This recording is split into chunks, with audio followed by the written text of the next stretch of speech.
রাজধানীর পুরানা পল্টনের বাণিজ্যিক ভবনে লাগা আগুন নিয়ন্ত্রণে কাজ করছে ফায়ার সার্ভিস।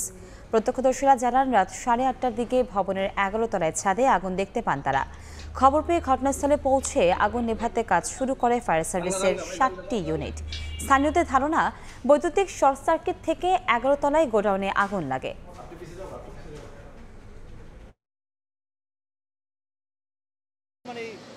লাইটিং বলতে ফায়ার সার্ভিসে কষ্ট হচ্ছে পাইপ ঢুকাতে। ব্যাক সাইড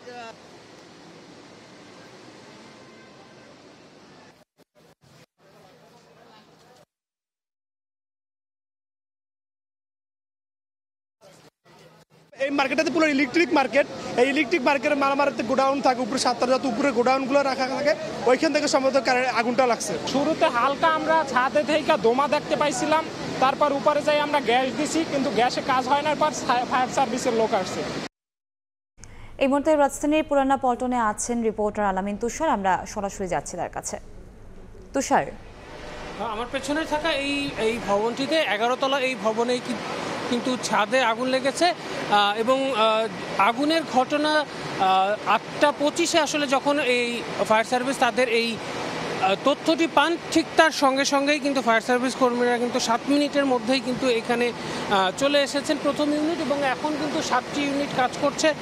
এবং উপরের ছবি যেহেতু নিচ থেকে আসলে সেভাবে, যেহেতু বহুতল ভবন এবং রাতের বেলা, সেই জায়গা থেকে আশপাশের যেহেতু বেশিরভাগই এখানে বাণিজ্যিক ভবন, সেই জায়গা থেকে উপরের অংশগুলোতে কিন্তু খুবভাবে আসলে যাওয়া সম্ভব হয়নি। যদিও রাস্তা যথেষ্ট এই এলাকায় প্রশস্ত হবার কারণে কিন্তু এখানে ফায়ার সার্ভিসের যে গাড়িগুলো রয়েছে এবং ল্যাডার যেটি রয়েছে সেটি কিন্তু পৌঁছে, এবং ল্যাডার দিয়েই কিন্তু উপরে উঠে আসলে ফায়ার সার্ভিস কর্মীরা তাদের আপ্রাণ চেষ্টা করে যাচ্ছেন আগুন নিয়ন্ত্রণে নিয়ে আসার জন্য। এবং তারা আসলে যেমনটা বলছেন যে অনেকটাই কিন্তু তাদের নিয়ন্ত্রণে রয়েছে, যদিও উপরে থাকা যে ইলেকট্রনিক্স পণ্য, বিশেষ করে সেখানে আসলে বিভিন্ন ইলেকট্রনিক্স যে বাল্বগুলো সেগুলো নাকি রাখা হয়েছে, এমনটাই কিন্তু আসলে বলছেন। সেই জায়গা থেকে টিনের 12 তলা ভবন হলেও টিন দিয়ে উপরে কিন্তু আরও একটি তলা কিন্তু বাড়ানো হয়েছিল, সেই জায়গা থেকে 12 তলা করে ফেলা হয়েছিল, এবং সেখানেই স্টোর করে মজুত করে রাখা হয়েছিল সেই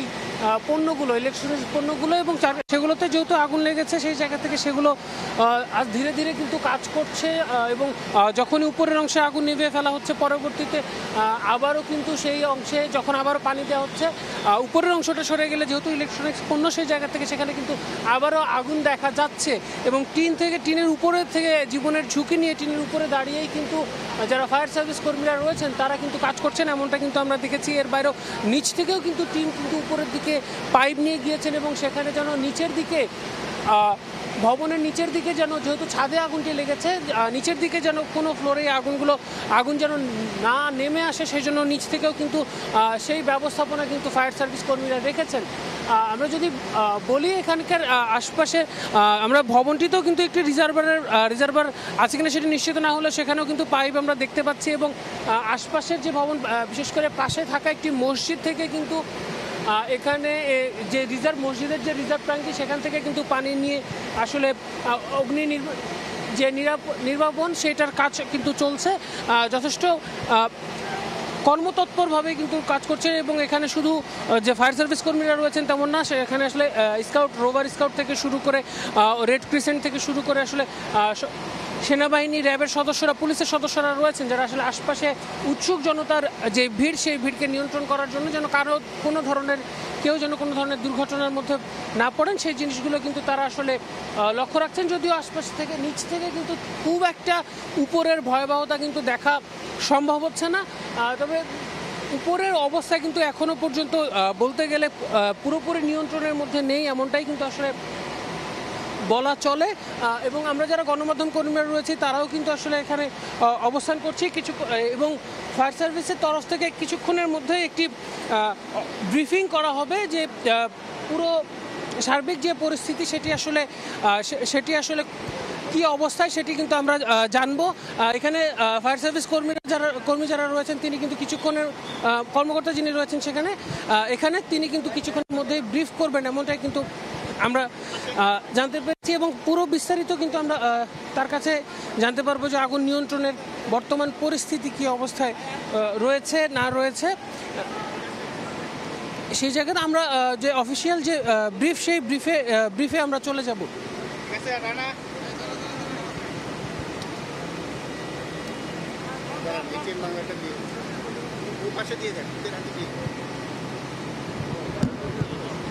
বলবেন এই আগুনের ঘটনা সম্পর্কে। এবং আমরা জানতে পেরেছি যে উপরে গোডাউন আছে, বিশাল টিনশেড গোডাউন আছে 11তলা ভবনের ছাদে। আসলে এ ধরনের অনুমতি আছে কিনা, নাকি এটা অবৈধ? রাজধানীর পুরনপল্টনে মসজিদের সামনে সাব্বির টাওয়ারে 11তলা বিল্ডিংয়ের ছাদে আজকে আগুনের ঘটনা ঘটেছে। আসলে রাজুক থেকে যখন বিল্ডিংয়ের অনুমতি নেওয়া হয়, কোনো বিল্ডিংয়ের অনুমতি নেওয়া হয়, আমরা জানি 6 তলার উপরে গেলে 7 তলাতে গেলে সেটা high rise building. High rise building যখন হয় তখন আসলে সেটারে ফায়ার সার্ভিসের থেকে সম্পূর্ণ অনুমতি নিতে হয়। ফায়ার সার্ভিসের অনুমতি ছাড়া আসলে হাই রাইজ বিল্ডিং করার কোনো এখতিয়ার নাই। আর বিল্ডিংয়ে যে আসলে যেটা প্ল্যান দেয় সেটা আসলে 11তলা হোক 12তলা হোক, গ্রাউন্ড ফ্লোর প্লাস 11 অথবা 12তলা, বেসমেন্ট সহ গ্রাউন্ড ফ্লোর 11-12তলা, এর উপরে আসলে টিনের কোনো শেড করে কোনো ধরনের গোডাউন অথবা থাকার জায়গা এই ধরনের করার আসলে আইনগত কোনো ভিত্তি নাই। তো দেখা যাচ্ছে যে বিল্ডিংয়ের সিকিউরিটি গার্ডদের থাকার জন্য কি যারা ক্লিনার আছে ছোটো ছোটো পোস্টে থাকার জন্য অনেক সময় এগুলো করা হয়। এগুলো আসলে মানে কোনো ধরনের কোনো বৈধতা আসলে নাই। এই ক্ষেত্রে আসলে সিটি কর্পোরেশন থেকে, রাজুক থেকে আরও অনেক বেশি তৎপর হওয়া দরকার। আর বিল্ডিংয়ের আসলে নিজস্ব আগুন নেভানোর মতো ক্যাপাসিটি না থাকলে, শুধুমাত্র যদি আমরা ফায়ার সার্ভিসের উপর ডিপেন্ড করে থাকি, তাহলে আসলে এটা অনেক সময় হতাহতের কারণ হয়, অনেক সময় বড় ক্ষতির কারণ হয়ে থাকে। তো এখানে আল্লাহর রহমতে যে এখানে উপরে কোন ধরনের মানুষজন ছিল না, কোনো প্রকার হতাহতের ঘটনা ঘটে নাই, এটাই আজকের জন্য আমাদেরকে আসলে আসার বিষয়। আর প্রত্যেকটা দুর্ঘটনা থেকে আসলে আমাদেরকে শিক্ষা নেওয়া উচিত যে পরবর্তীতে এই ধরনের ঘটনা যাতে না ঘটে, আমরা এই ধরনের ঘটনা যাতে না হয় সেই ব্যাপারে আসলে আমাদের কাজ করা উচিত। তো এই ঘটনা থেকে আমাদেরকে শিক্ষা নিতে হবে, এই ধরনের হাই রাইজ বিল্ডিংয়ের উপরে যেন কখনো আমরা এক্সটেনশন করে, নিজেদের প্ল্যান মতো এক্সটেনশন করে আমরা কোনো ধরনের কোনো থাকার ব্যবস্থা না করি।